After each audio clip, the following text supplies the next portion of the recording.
Welcome to the Doug and Mike Show. I'm Doug. Hi, Mike.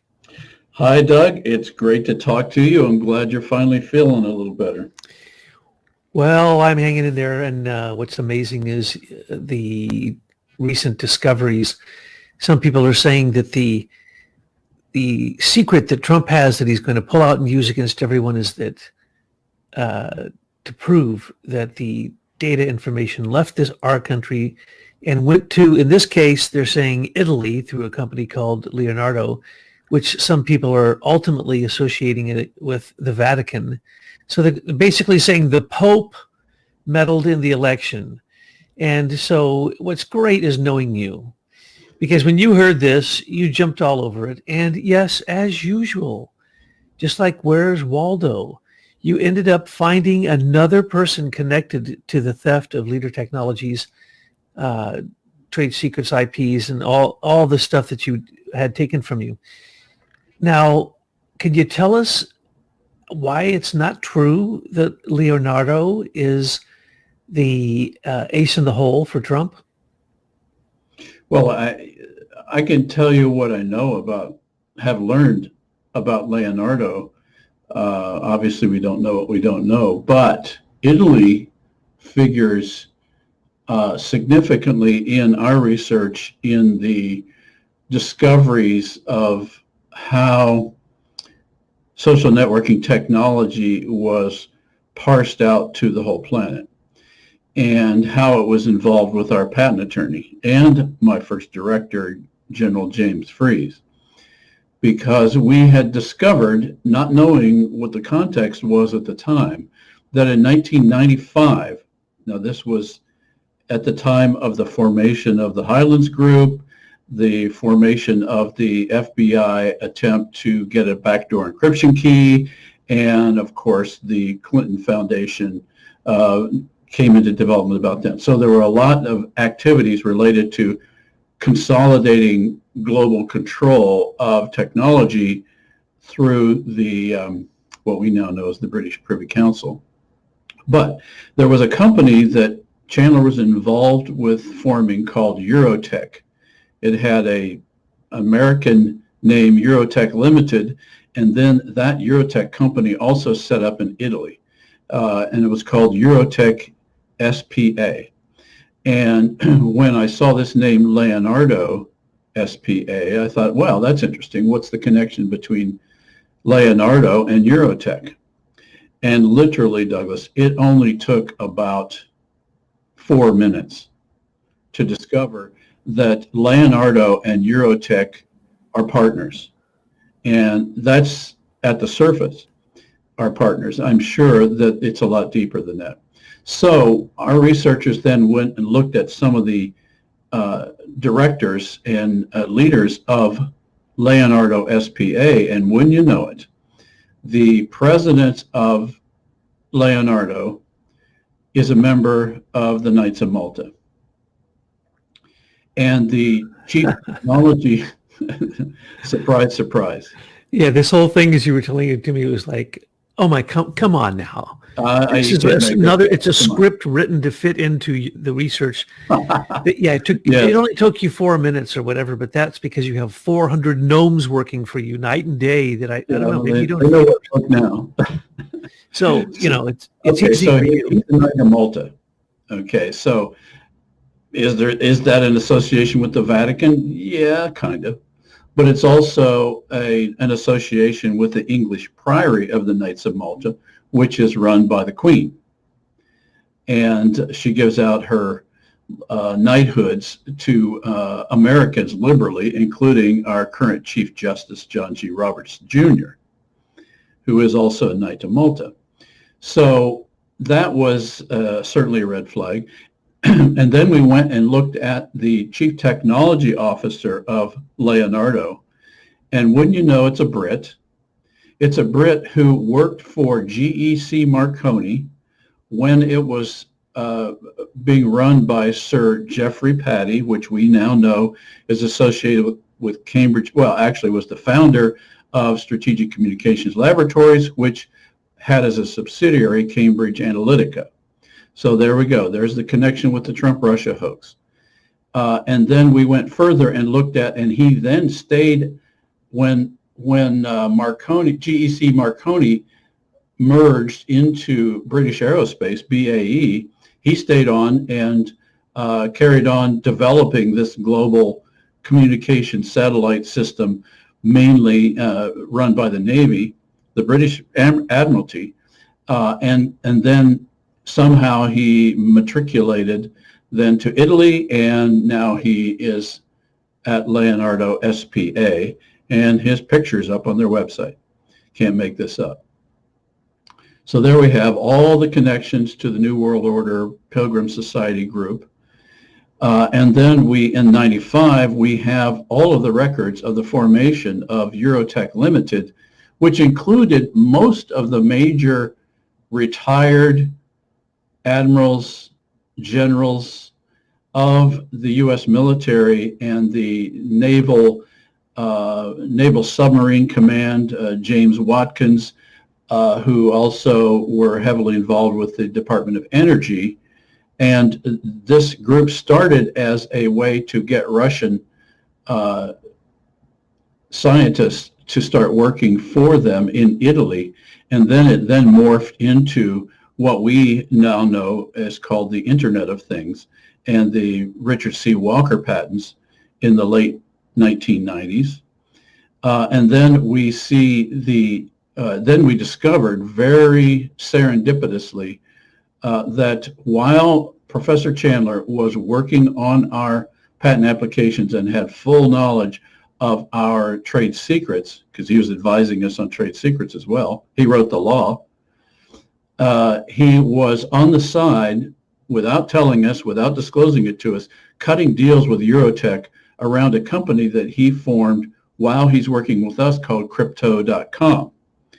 And then he then sold that company for $1 million magically to a Venezuelan company, and then merged his Crypto.com into Eurotech, and therefore carried on. We now know that Eurotech, during the 2000s, during the Bush and Obama timeframe, was the key developer of embedded technologies that were being developed so that an encryption key would be available universally in all technology, whether it's hardware, software, or firmware in the world, and it would all be run out of Eurotech. And Eurotech's key partners during the 2000s were Microsoft, Wind River, Intel, and Cisco, among others.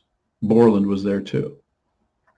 So what we see is that this Eurotech / Leonardo company was the offshore location where the New World Order was putting the doctored, hacked hardware, software, and firmware together that would then be shipped back to the United States and into Europe for implementation in all of our technology so that they would be able to facilitate this global control. So does it surprise me that that technology may have been used in the Dominion hack? No, in fact, it kind of makes sense that it would be, but it certainly wasn't directed out of the Vatican.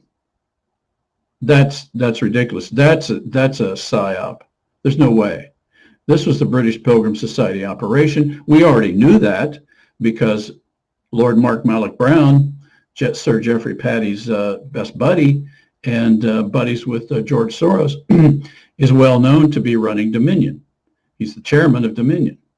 And so therefore, it looks like in collaboration with the Pirbright spaceport, which as we know now is also the location of the owner of the coronavirus patent, the Pirbright Institute, they have a spaceport there.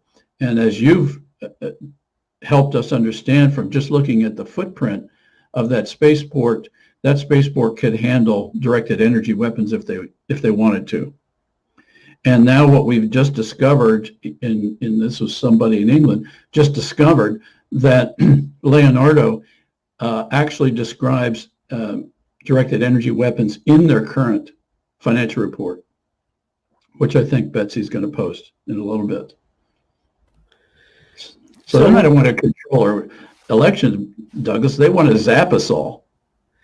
Yes, whatever way they can get rid of us, and especially the complainers, those who don't go along with the narrative. You know what makes them most angry is that when someone disrupts their fake narrative.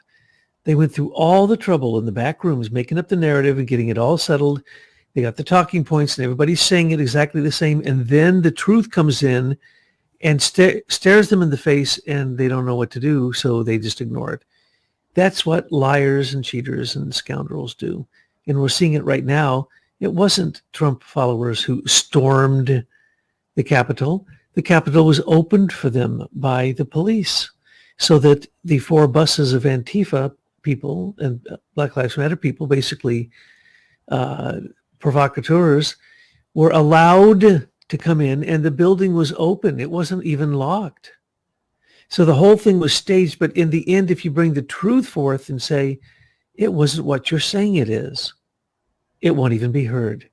And so when someone said this Leonardo thing, I listened to the guy, some British dude who was talking about this, and he had no proof whatsoever. And then he said, the proof is this affidavit signed by someone who said they know this to be true. And so I read the affidavit. It doesn't say nothing. And so basically, this is nothing new. We pointed out that Seidel Election handled the analysis of the data from Dominion and all machines for the election. And that it was sent to where? People said, well, it's a Barcelona company. It was sent to Spain. They have offices in Spain. They said it went to Frankfurt.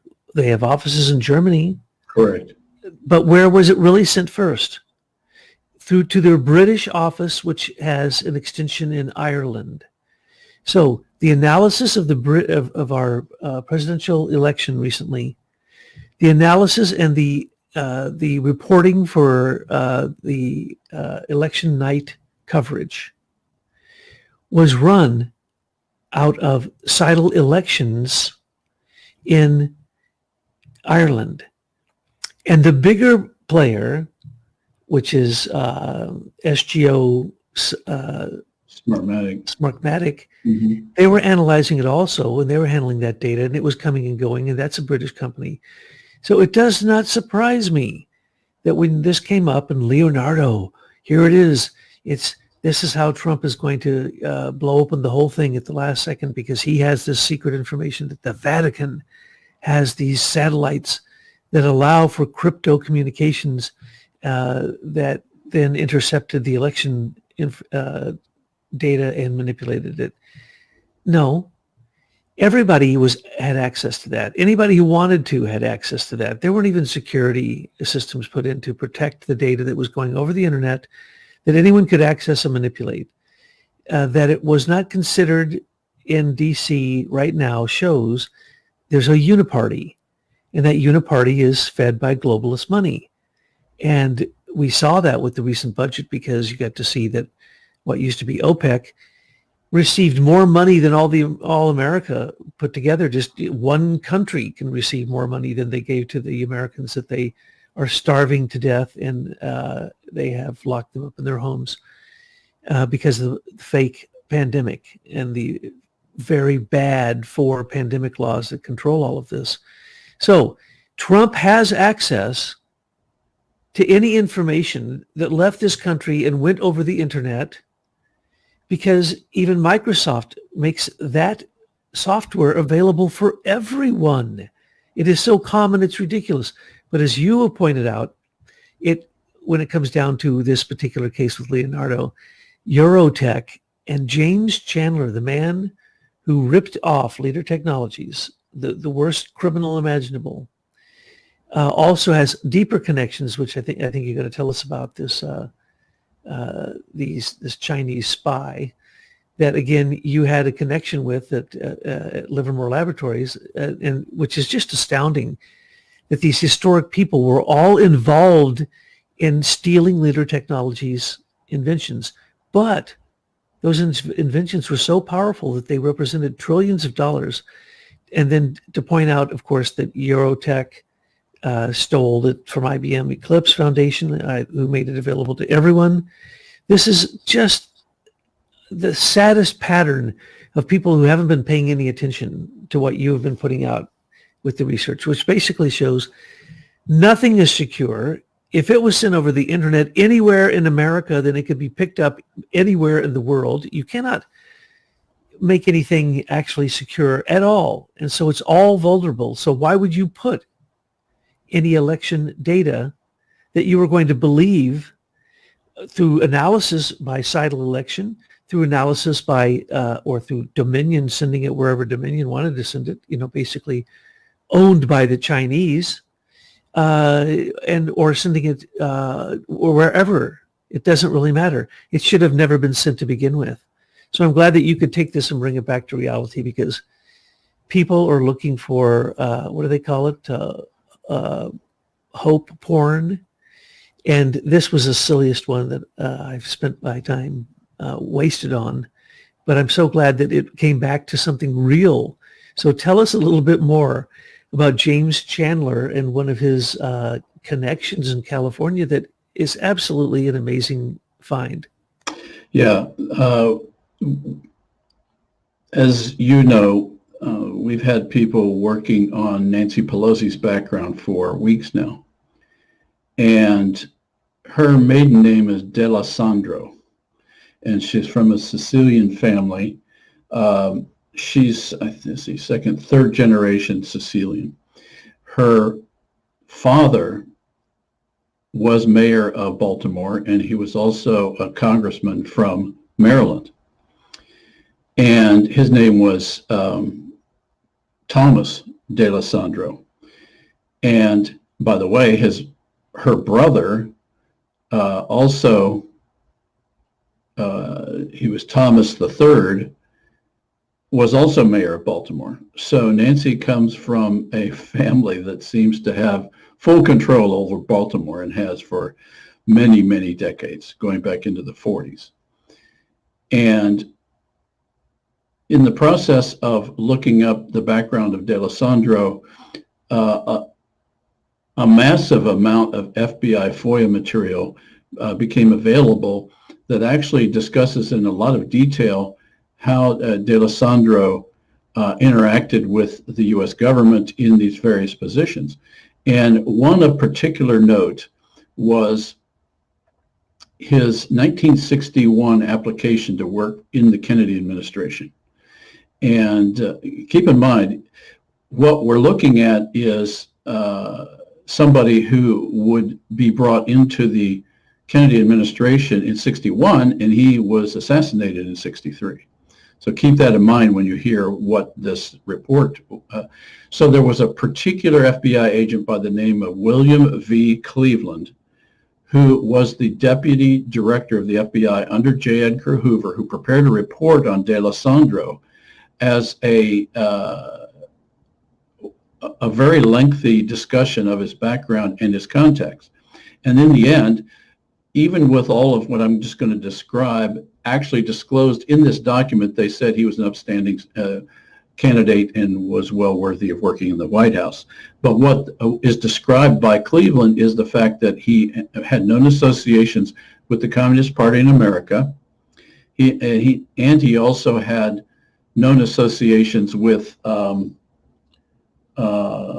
just lost my train of thought. Communist Party in America. Well, he was a Sicilian mobster. Well, his parents were from Sicily. And what was the other? Oh, and the mob, of course, and with gambling. And so there was a lot of data about that is in the record. And so we start thinking, okay, he's connected to the mob, he's connected to the communists, and he's being whitewashed to enter the Kennedy White House in 1961. Now, I'll leave everybody to conclude whether he may or may not have had something to do with the Kennedy assassination. But what is really clear is that J. Edgar Hoover and Bill Cleveland Sr. and D'Alessandro were whitewashing his questionable and criminal background in order to get him into the White House. And as we now know, it's clear the CIA, probably the FBI, and the mob are the ones who took out Kennedy, because he made a very open statement that he wanted to break up the CIA into 10,000 pieces. And so I also need to remind everyone that in 1946, the British and the American intelligence groups got together at the under the direction of Marshall, therefore under the direction of Eisenhower, and formed what we now know as Five Eyes. And that was British MI5, British MI6, then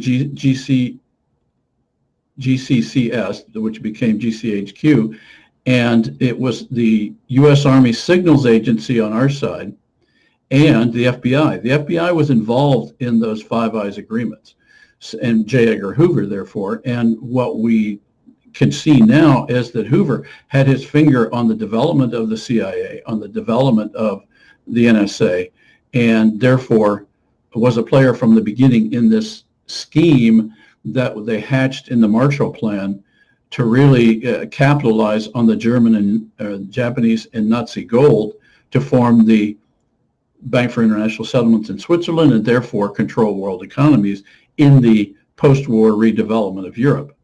And so we see our organizations in the Marshall Plan proposal that were to be the essentially fascist companies that were going to be the main profiteers off of the rebuilding of Europe.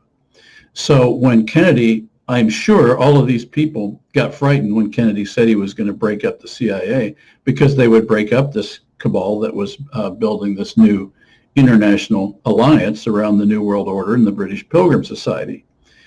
So we have that event in '61, and that's Nancy Pelosi's father. In this document, they actually describe the children of Thomas D'Alessandro, and curiously, of the 4 children they described there, they redact Nancy Pelosi's name, and they redact the name of her brother. So you got to wonder, why were they redacting that name even today?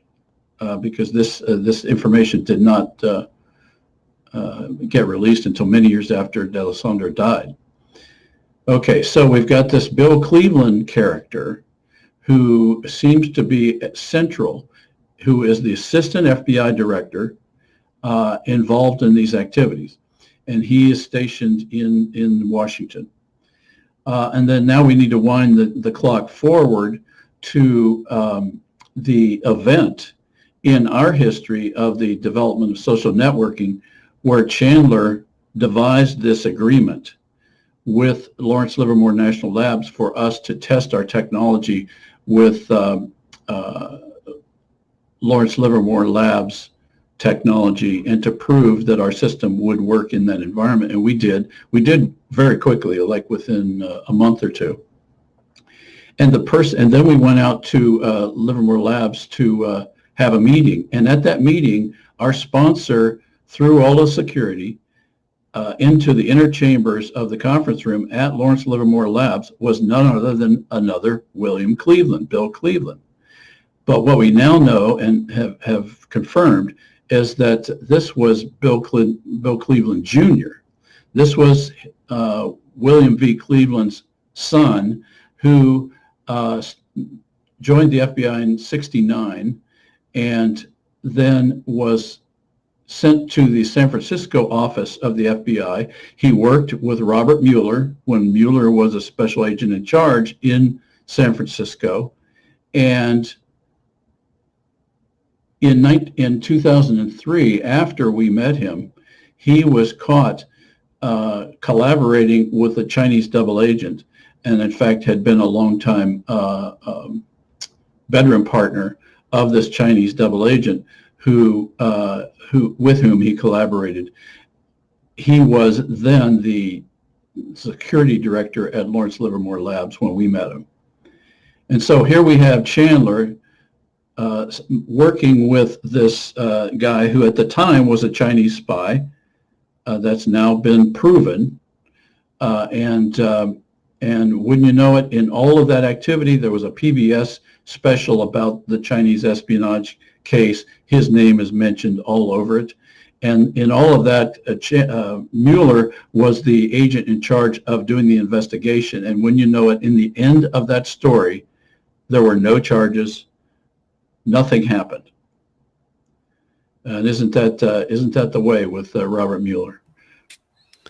Oh, yes. While he was out there, Mueller changed all of the rules for what is evidence and what can be presented as evidence in a federal court. Oh, And that's right. those rules still are active today, and they basically forbid anybody from really defending themselves. And that's the reason he did such a good job as a special counsel, because he had set up this kangaroo court where you don't even get a lawyer while you're in there talking to them. And the prosecutors are allowed to lie to a grand jury. And he and who's that guy who was on the Clinton investigation, Starr.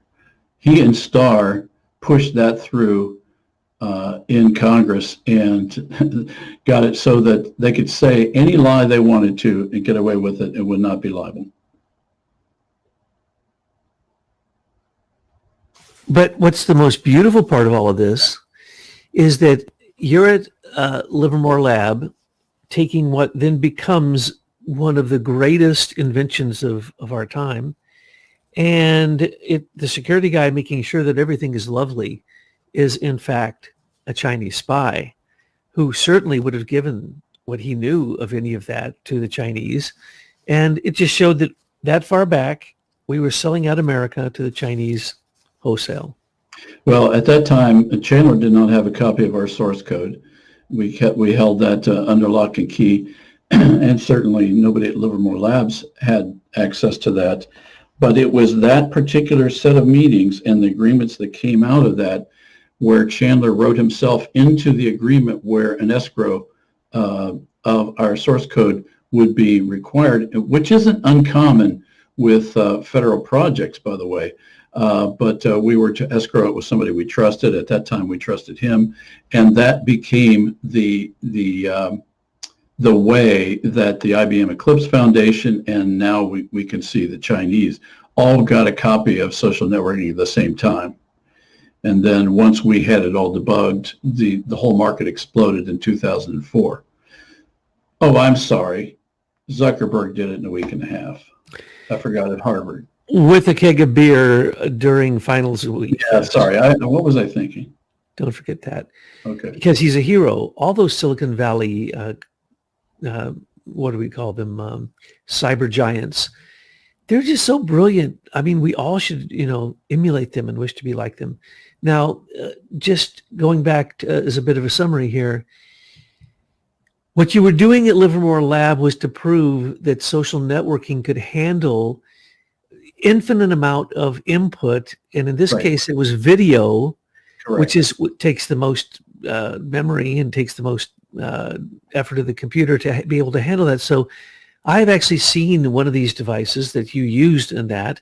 So you were tricked into what do they call it? The something with the application of the patent. Proof of concept. Proof of concept.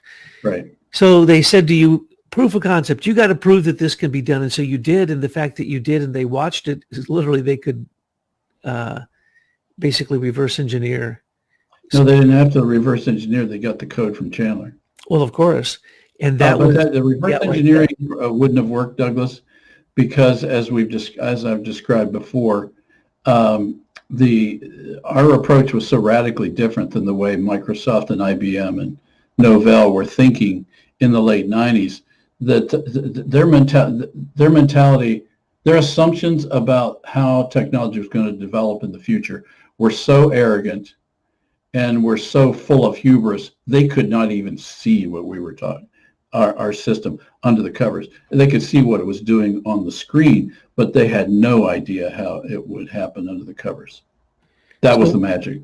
So when Chandler helped found Eurotech and later Crypto.com, all he did was steal parts of. Absolutely, took the code. Simple as that. He had the code because of he was our patent attorney reviewing it for our patent filings and blah, blah, blah. It was all a fake attorney confidence trick. So these very amazing crypto satellites that are owned by the Vatican and Leonardo, that's nothing more than a tiny element that was stolen from Leader Technologies' inventions.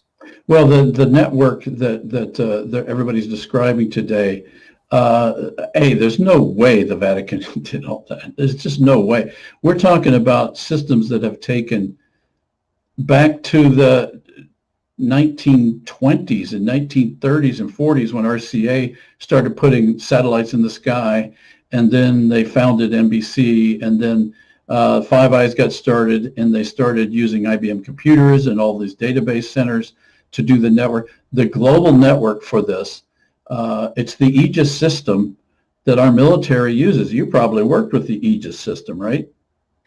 Yes, but they At the have NSA? older names for it. Yes. Yeah, so the Aegis system, which is still, by the way, Baby Lieber's his father was one of Sarnoff's key designers on many of the aspects of the Aegis system. So that goes back to the 40s and 50s. The Vatican doesn't have this kind of capability. I've been to the Vatican. They don't have this kind of capability, and never have.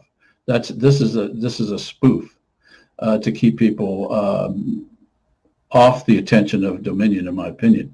So Dominion, no doubt, used that network to communicate overseas, and whether it went to Germany, Barcelona, Spain, wherever, it doesn't matter because it's all part of the same network and could easily pop a signal over to the Pirbright spaceport, and therefore the Pilgrim Society and Privy Council can run their operation to fix the election systems any way they want. That's been their dream all along, and that's what Lord Mark Malloch Brown was charged to do. And he was then rewarded with being made the head of George Soros's Open Society Foundation. And what does that mean? It means the worst type of economic communistic globalism. And that's really what's being fought here. And then later, the IBM Eclipse Foundation, basically, they're Chinese. Their new version of the IBM Eclipse Foundation, I'd call it 2.0, which is called Open Power Foundation, is nothing more than saying to the rest of the world, you must use our system, right, and we have all the back doors, and we have complete control. And tough luck. We make the machines, we make the microchips, we make the everything. And that was the problem. We allowed China to completely absorb our technology. Okay, so let's talk about two things. One, let's talk about open power, and let's talk about China and communism. Because I think one of the confusions that's out there is it's either or. It's either the Chinese communists are doing it to us or some other version of communism is doing it to us. But what we've got to remember is that communism was a creation of the British Pilgrim Society. We have the documents to prove that Vladimir Lenin was trained by the Pilgrim Society starting as early as 1902.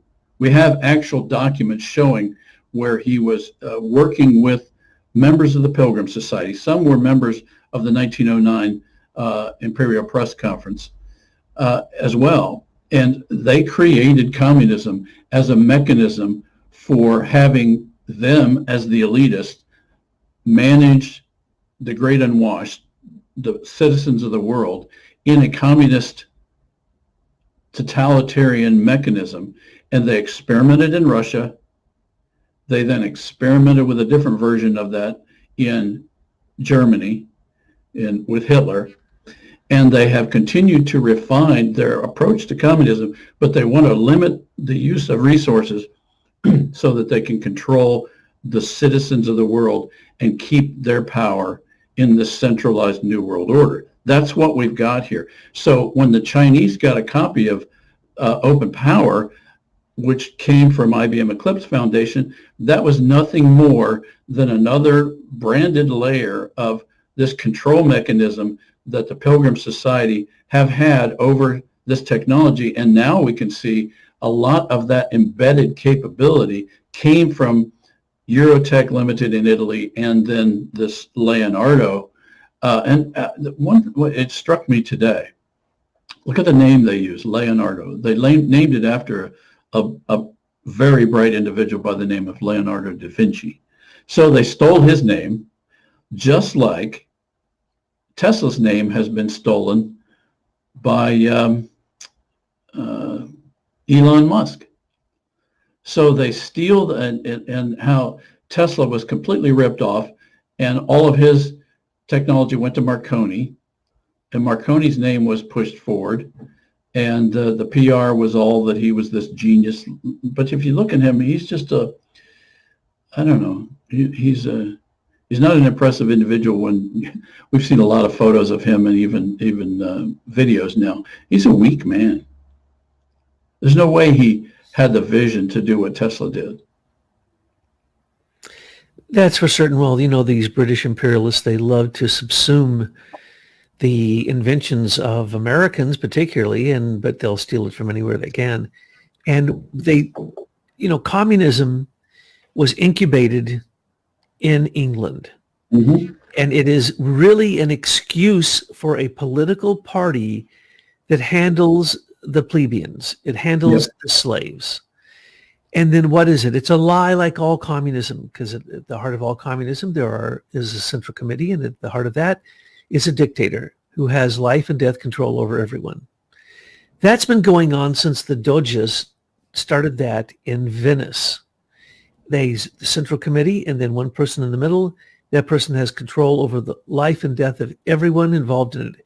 And who is involved in those committees? The elite, the oligarchs, the people who, when it was, when it was Russia, when it was USSR, when it became Russia, then all these oligarchs came to birth because they took state industries and made them private, and they became billionaires. Same thing's happening in any communist group, and it's always going to lead to the same stupid result: totalitarian dictators, period.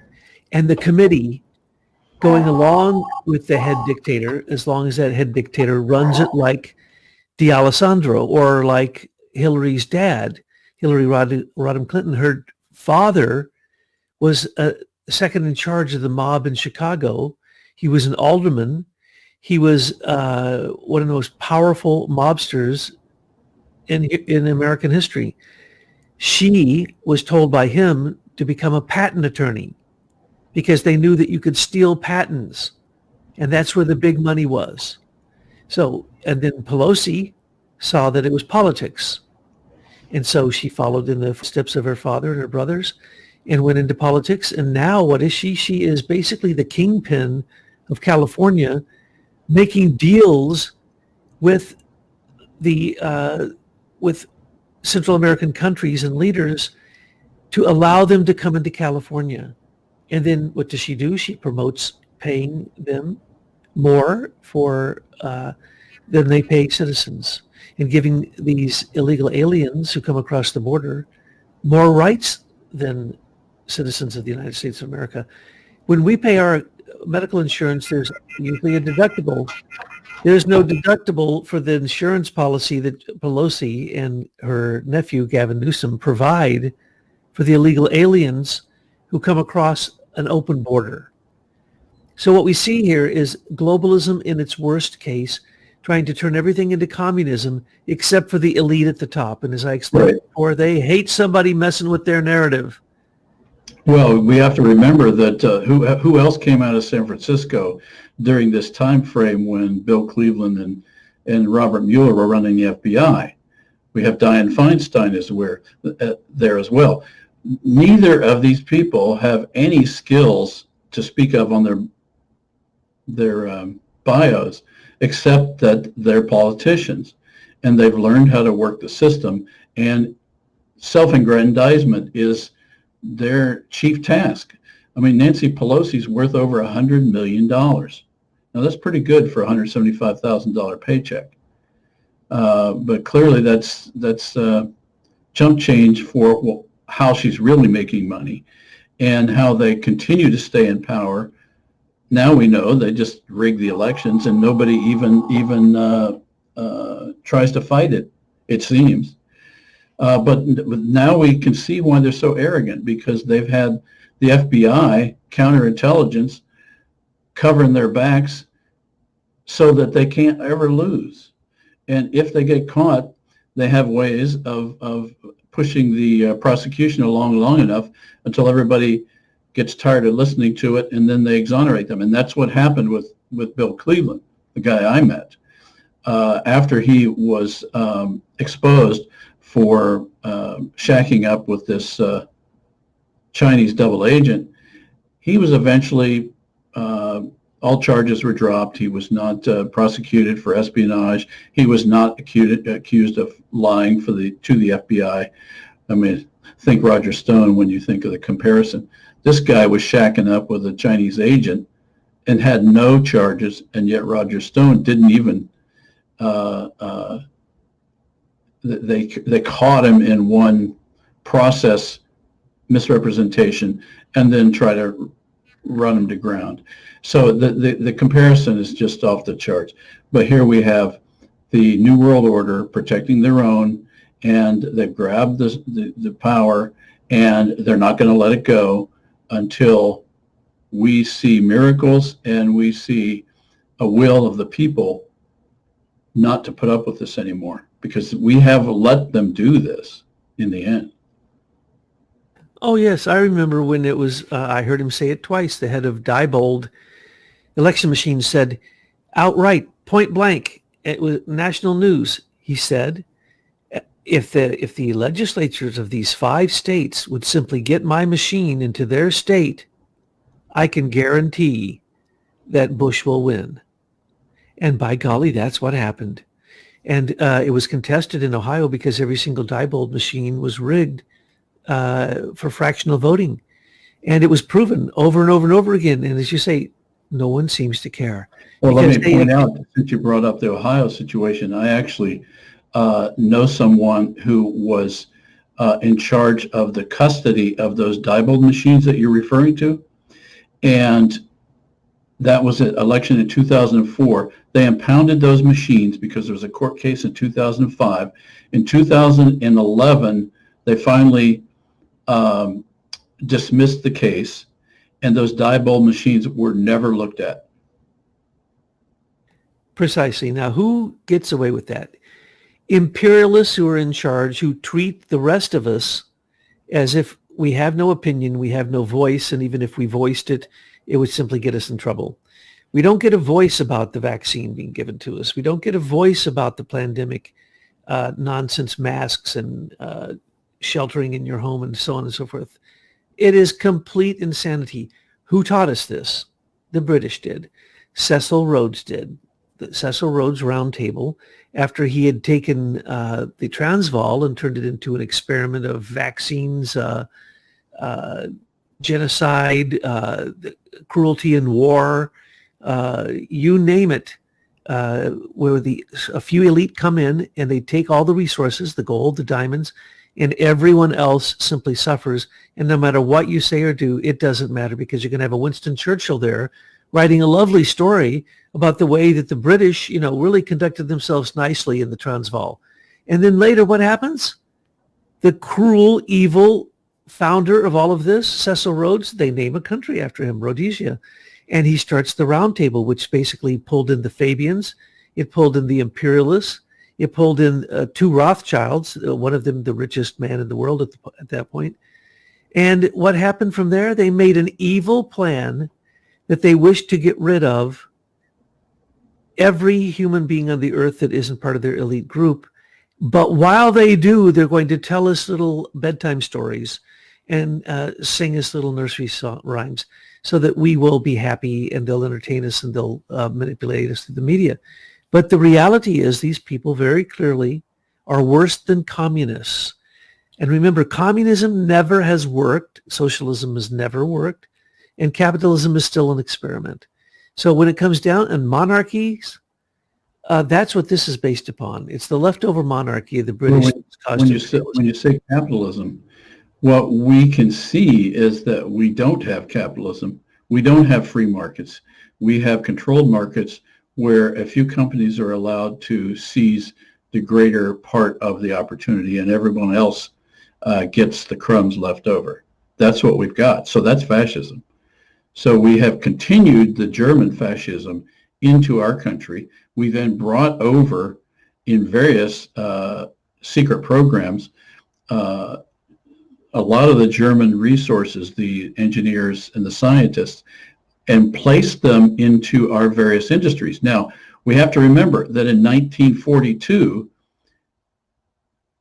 Franklin Delano Roosevelt actually confiscated over 50,000 access patents and gave them to American corporations.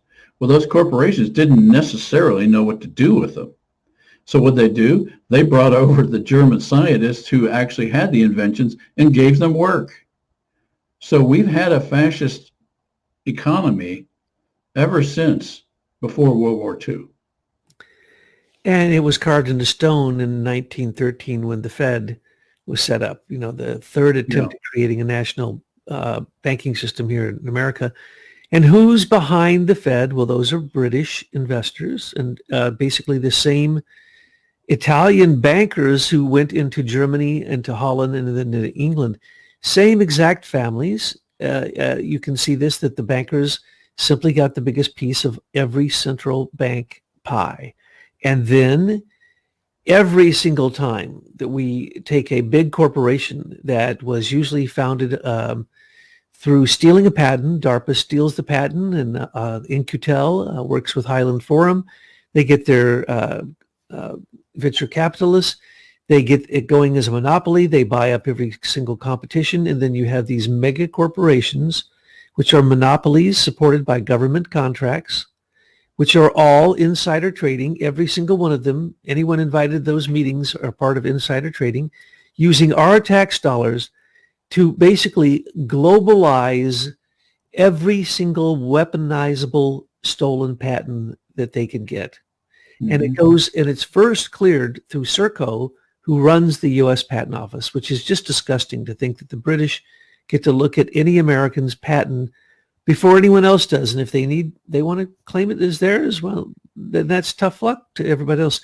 So even DARPA and In-Q-Tel have to wait until the British get their piece of the pie. And this is in every aspect of anytime money flows. Everywhere money flows, the British are there, and they've been taxing us since the beginning, and they haven't let up. Yeah, so when we see our congressmen and senators confirming the electors that were clearly generated by massive election fraud, and then we realize that these same people have turned a blind eye to absolute evidence. It's even listed in the GSA that the British are running the U.S. Patent Office and therefore stealing all of our intellectual property, anything they want. And we remember that those same people are allowing our property to go out and then are confirming bogus elections. We now know who the enemy is. And if we had any doubt, we watched them show their true colors. So that is the gift that the activity of 2000, June, what date was that? January 6th, the evening. That was the gift that we received. We now see all of the bad actors that are run by the Pilgrim Society. So now we have to take that information and truly take back our country. And it's so sad that, people don't want to say anything bad about the British because they have a lovely accent and they have a queen. And of course, she doesn't really do anything, but she's just, it's just so wonderful to still have a queen on the face of the earth. It is insanity if we do any more business with the British. They shouldn't even have most favored nation trading status because they stabbed us in the back. They created World War I, World War II with fake propaganda. Korea, Vietnam, every major modern war was created by the same people that we're describing here. And that was part of their plan. They had mapped it all out, and it's a 200-year plan, and they are doing a great job. And if they can turn America to communism, then it gives them the power to come in as the elites to financially control the whole thing. Remember, the Bank of England was founded in basically for its Chinese opium trade.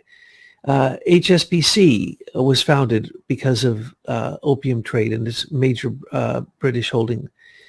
So China is an extension of Britain. Russia, they incubated, paid for, and gave an expense account to every single Bolshevik or communist that they could. They trained them. They By the way, that wasn't the Russian people. correct. Those were Pilgrim Society bankers from Switzerland and England that paid for Vladimir Lenin to go back. And then Alfred Milner double-crossed Tsar Nicholas, and then we had the Bolshevik Revolution. So we're not talking about Russians. We're talking about these globalists who were successful in taking down that country, just like they're trying to do here.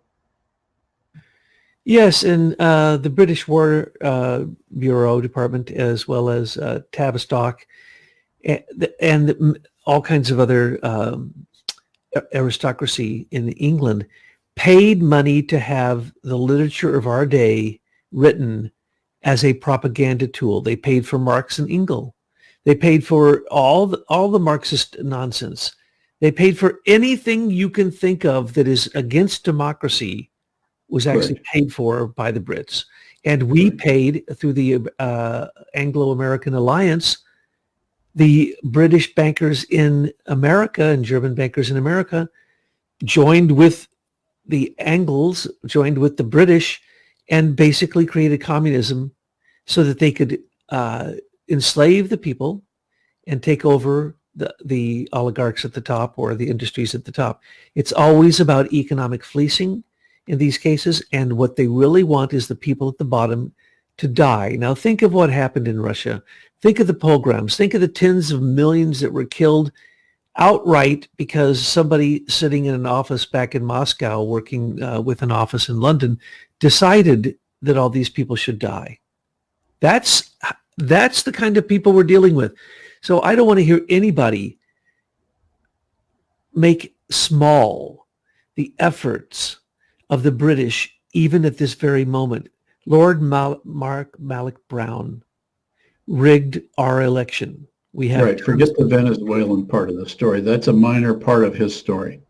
He was in Venezuela when Optech was invented, and he was working for the United Nations. This type of British control through the United Nations has been going on since the beginning, even with the League of Nations. They always wanted to have a hegemony, right, and they wanted to be able to control the entire world through one organization that they created, they structured, and they ran.